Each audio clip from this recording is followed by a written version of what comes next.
15 വർഷങ്ങൾക്ക് മുൻപ് ഒരു ഓഡിറ്റ് റിപ്പോർട്ട് ഇന്ത്യയെ പിടിച്ചുലച്ചു. 2G സ്പെക്ട്രം, കൽക്കരി കുംഭകോണം. അന്ന് CAG പുറത്തുവിട്ട വിവരങ്ങൾ രാജ്യമെങ്ങും പടർന്നു. ജനങ്ങൾ തെരുവിലിറങ്ങി. ചാനലുകളിൽ വലിയ ചർച്ചകൾ നടന്നു. അഴിമതി രാജ്യം ചർച്ച ചെയ്യുന്ന പ്രധാന വിഷയമായി മാറി.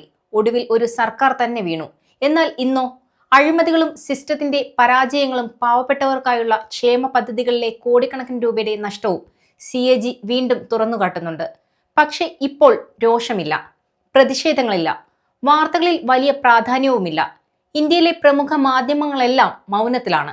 എന്താണ് മാറിയത്? അഴിമതികൾ ഇപ്പോൾ ഇന്ത്യയെ ഞെട്ടിക്കാതായോ? അതോ അഴിമതി എന്നത് ഭരണകൂടത്തിന്റെ ബാക്ക്ഗ്രൗണ്ട് മ്യൂസിക് പോലെയായോ? വീഴ്ചകൾ നിരവധി അക്കമിട്ട് നിരത്തിയ CAG റിപ്പോർട്ട് പുറത്തു വന്നിട്ട് കുറച്ചു നാളായി. എന്നാൽ ഒരാളും അതേക്കുറിച്ച് സംസാരിക്കാൻ പോലും തയ്യാറാകുന്നില്ല എന്നതാണ് യാഥാർത്ഥ്യം. വർഷങ്ങളായി നമ്മൾ കേൾക്കുന്ന ഒരു കാര്യമുണ്ട്. ഡിജിറ്റൽ ഇന്ത്യ അഴിമതി ഇല്ലാതാക്കി. നേരിട്ടുള്ള പണ കൈമാറ്റം വഴി 34 ലക്ഷം കോടി രൂപ ജനങ്ങളിലേക്ക് എത്തിച്ചെന്നും ഇടനിലക്കാരെ ഒഴിവാക്കിയതിലൂടെ 2.7 ലക്ഷം കോടി രൂപ ലാഭിച്ചെന്നും സർക്കാർ പറയുന്നു. കേൾക്കുമ്പോൾ വിപ്ലവകരമായി തോന്നാം. പക്ഷേ CAG റിപ്പോർട്ടുകൾ പറയുന്നത് മറ്റൊന്നാണ്. യാതൊരു പരിശോധനയുമില്ലാതെ ആയിരക്കണക്കിന് കോടി രൂപയാണ് ഡിജിറ്റൽ സംവിധാനങ്ങളിലൂടെ ഒഴുകുന്നത്. മരിച്ചവരുടെ പേരിൽ പോലും പെൻഷൻ പോകുന്നു. ഡാറ്റാബേസുകൾ കൃത്യമായി പരിഷ്കരിക്കുന്നില്ല. ഒരേ മന്ത്രാലയത്തിന് കീഴിലെ വകുപ്പുകൾ പോലും പരസ്പരം വിവരങ്ങൾ കൈമാറുന്നില്ല. അഴിമതി ഇല്ലാതാക്കുന്നതിന് പകരം പലപ്പോഴും അഴിമതിയെ ഡിജിറ്റലൈസ് ചെയ്യുകയാണ് ഈ സംവിധാനങ്ങൾ ചെയ്തത്. അതായത് തട്ടിപ്പുകൾ മാഞ്ഞു പോയിട്ടില്ല, അത് ഡിജിറ്റലായി മാറിയെന്ന് മാത്രം. നമ്മുടെ രാജ്യത്തിന്റെ പ്രധാന വരുമാനമായ GST നോക്കാം. GST പിരിവിൽ 21,695 കോടി രൂപയുടെ പൊരുത്തക്കേടുകൾ CAG കണ്ടെത്തിയിട്ടുണ്ട്. ഇൻപുട്ട് ടാക്സ് ക്രെഡിറ്റിലെ പിഴവുകൾ, നികുതി അടയ്ക്കുന്നതിലെ കുറവ്, നിയമലംഘനങ്ങൾ എന്നിങ്ങനെ നീളുന്നു ആ പട്ടിക. പണം ശേഖരിക്കുന്ന സിസ്റ്റത്തിൽ തന്നെ ഇത്രയധികം ചോർച്ചയുണ്ടെങ്കിൽ പാവപ്പെട്ടവർക്കായി പണം ചെലവാക്കുന്ന പദ്ധതികളുടെ അവസ്ഥ എന്തായിരിക്കും? ഇനി ഇതിലും വലിയ ഒരു തട്ടിപ്പുണ്ട്. നൈപുണ്യ വികസനം എന്ന കൗശലമാണ്.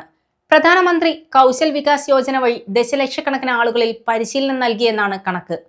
എന്നാൽ CAG കണ്ടെത്തിയത് ഞെട്ടിക്കുന്ന വിവരങ്ങളാണ്.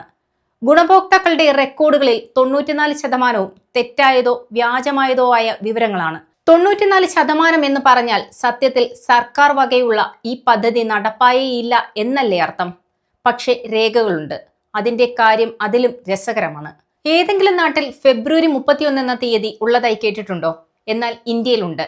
ഫെബ്രുവരി 31 പോലുള്ള ഇല്ലാത്ത തീയതികളിൽ ക്ലാസ് നടന്നതായി രേഖപ്പെടുത്തിയ ട്രെയിനിങ് സെന്ററുകൾ ഇവിടെയുണ്ട്. നടന്നു എന്ന് പറയുന്നത് മാത്രമല്ല, സർട്ടിഫിക്കറ്റ് കൊടുത്തതിന്റെ രേഖയും പോരാത്തതിന് ട്രെയിനിങ് നേടിയവരുടെ ഫോട്ടോസുമുണ്ട്. ഈ ഫോട്ടോസിന് മറ്റൊരു രസകരമായ കാര്യം കൂടിയുണ്ട്. പരിശീലനം നേടിയവർ എന്ന പേരിൽ എടുത്തിരിക്കുന്ന ഫോട്ടോകളിൽ ഇന്ത്യയിലെ പല സെന്ററുകളിൽ ഒരേ ആളുകളുടെ ഫോട്ടോകൾ തന്നെയാണ്. 99.5 ലക്ഷം ഉപഭോക്താക്കളിൽ 94.53% പേരുടെയും ബാങ്ക് അക്കൗണ്ട് വിവരങ്ങൾ ഇല്ല. അക്കൗണ്ട് നമ്പറിന്റെ സ്ഥാനത്ത് 1 മുതൽ 6 വരെ രേഖപ്പെടുത്തിയിരിക്കുന്ന ഡിജിറ്റലുകളാണ്. ചിലരുടെ അക്കൗണ്ട് ഡീറ്റെയിൽസ് പോലുമില്ല. പരിശീലനം പൂർത്തീകരിക്കാത്ത ട്രെയിനികൾ വേറെയും. 56,203 പേർക്ക് ഈ വിധത്തിൽ പരിശീലനം നൽകിയെന്നാണ് സർക്കാർ പറയുന്നത്.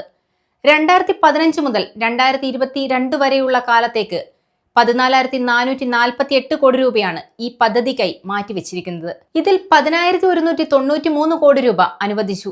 അതിൽ നിന്ന് 9,223 കോടി രൂപ ചെലവാക്കിയെന്നാണ് സർക്കാർ രേഖ. അപ്പോൾ ഈ പണമെല്ലാം എവിടെ പോയി? എന്തിനുപയോഗിച്ചു? ഇത് വെറുമൊരു കെടുകാര്യസ്ഥതയല്ല, കോടികളുടെ അഴിമതിയാണ്. പ്രധാനമന്ത്രി ആവാസ് യോജന പദ്ധതി പ്രകാരം പൂർത്തിയായി എന്ന് രേഖപ്പെടുത്തിയ ആയിരക്കണക്കിന് വീടുകളിൽ ടോയ്ലറ്റുകളില്ല, വൈദ്യുതിയില്ല, കുടിവെള്ളമില്ല. ചിലയിടങ്ങളിൽ പാവപ്പെട്ടവർക്ക് നൽകേണ്ട പണം അനധികൃത അക്കൗണ്ടുകളിലേക്ക് കൈമാറി. മറ്റു ചില സംസ്ഥാനങ്ങളിൽ അർഹതയില്ലാത്തവർ പണം തട്ടിയപ്പോൾ അർഹരായവർക്ക് ലഭിക്കേണ്ട കോടിക്കണക്കിന് രൂപ രേഖകളിലെ നൂലാമാലകൾ കാരണം കെട്ടിക്കിടക്കുകയാണ്. ഇനി മുന്നറിയിപ്പുകൾ അവഗണിക്കപ്പെട്ടാലോ? ഇവിടെയാണ് കാര്യങ്ങൾ ദാരുണമാകുന്നത്.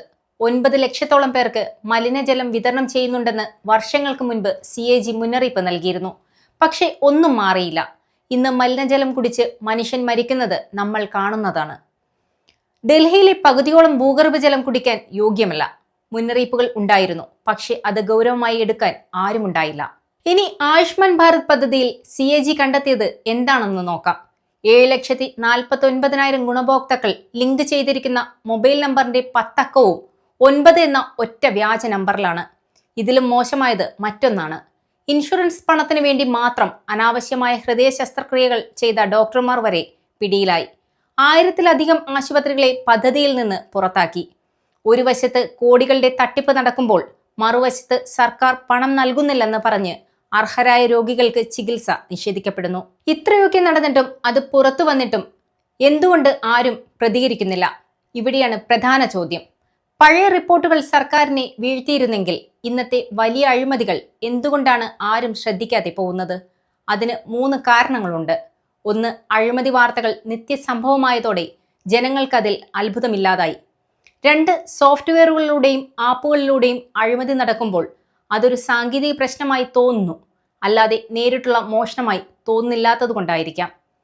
3. കണ്ടിട്ടും കാണാതെ നടിക്കുന്ന മാധ്യമങ്ങളുടെ കുറ്റകരമായ മൗനം.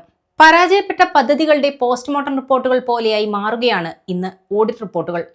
ജനങ്ങളും മാധ്യമങ്ങളും ഇതിനെതിരെ പ്രതികരിക്കുന്നില്ലെങ്കിൽ പദ്ധതികൾ വെറും പ്രഖ്യാപനങ്ങളും കണക്കുകളും മാത്രമായി അവശേഷിക്കും. അഴിമതി നമ്മെ ഞെട്ടിക്കാതെയാകുന്നു എന്നത് തന്നെയാണ് ഏറ്റവും അപകടകരമായ സ്ഥിതി.